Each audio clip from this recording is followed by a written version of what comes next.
So if you look here, the volume is 45.6 million, but the liquidity is 3.6. Is basically how many times can the liquidity go into the volume?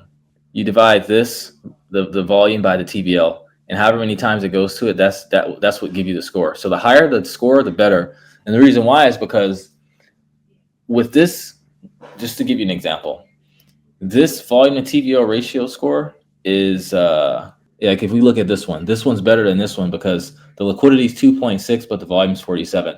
So that means, like, I always like to explain it in like using a Pac-Man analogy, right? If the volume is higher than the TVL, you can think of it as like the TVL are the Pac-Man. They're liquidity providers, right? They're the Pac-Man mouse eating, and the volume are the dots. That's the yield that we get paid. When you have volume that's higher than the TVL, that means you have less Pac-Man mouths with more food to eat. Whereas if you have TVL that's much higher than the volume, you have more Pac-Man mouths but less food to eat. People are fighting for scraps, and you don't get as much yield. So you just divide these, and that's how you get the score.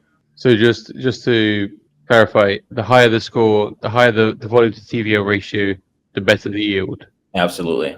And you can see it right here. This one's 18.3 because the liquidity is smaller, right? This one's 3.6, this one's 2.6. So it's $1 million less, but it's a couple $1 million in volume more. So you have less Pac-Man mouths here, but you have more food. So it's 18.1 versus 12.6. Both of them are still good.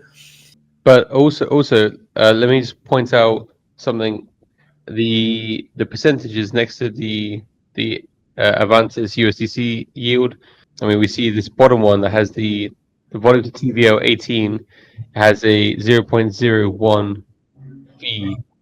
Is that?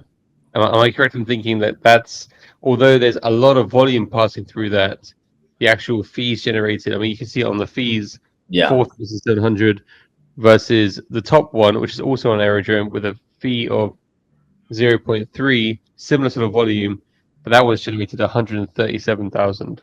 Yeah, because on each transaction, this fee is getting charged. So with $45 million in trading volume, calculate getting a 0.3% versus getting just 0.01, not 0.1, 0.01. It's significantly less than this. That's why it's much less.